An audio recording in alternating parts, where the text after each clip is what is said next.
So if we look at Isaiah's dealings with King Ahaz, right, the first siege in 734, this is described in Isaiah chapters 7 and 8. Isaiah, who also has children with portentous names, this is a fad, I guess, among the prophets. His children's names are Only a Remnant Will Survive and Hasten for Spoil, Hurry for Plunder, which indicates the destruction and exile. So he goes to visit the king. And his advice to the king is, be quiet and do not fear, chapter 7, verse 4, the crisis will pass. 7, verse 9, if you will not believe, surely you shall not be established. This is an evocation of Zion theology. God is in the midst of the city. That means the Lord of hosts is with the people. Isaiah then offers Ahaz a sign of the truth of his prophecy. And that is, namely, that a young woman who has conceived will bear a son and will call him Immanuel. It's Hebrew, Immanuel. God is with us. Immanuel is with us. El. So this woman who has conceived will bear a son and will call him Immanuel. This is in 7 verse 14.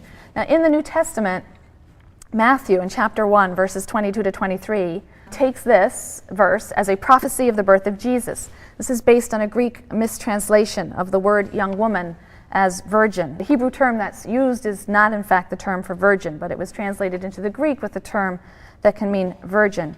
And moreover, the verb that's used in the Hebrew is in the past tense. A woman has already conceived. The birth is pending. It is imminent. This child will be born. God will be with us.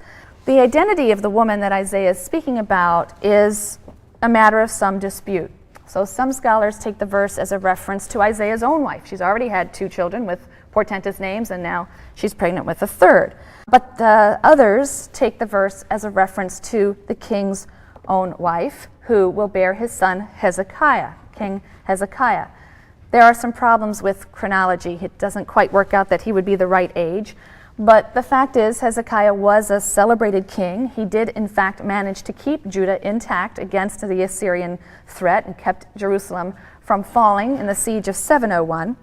And 2 Kings, right, the book of 2 Kings, chapter 18, verse 7, says of Hezekiah, the Lord was with him, right? God was with him, connecting it to the name Immanuel. God is with us, God is with him. It's very similar, and very, very similar in the Hebrew. In fact, sounds the same. So in keeping with this interpretation, the idea that the child who he says will be able to, in a sense, save Judah is the child of the king to be born, Hezekiah.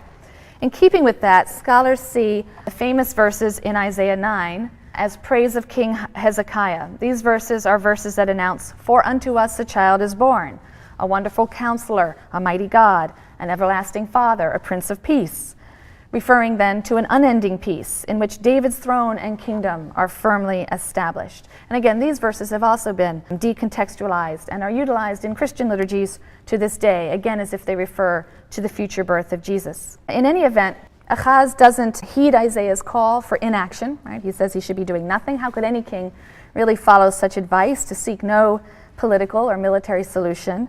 And so he appeals to Assyria for help against Aram and the northern kingdom of Israel, who are laying siege to him.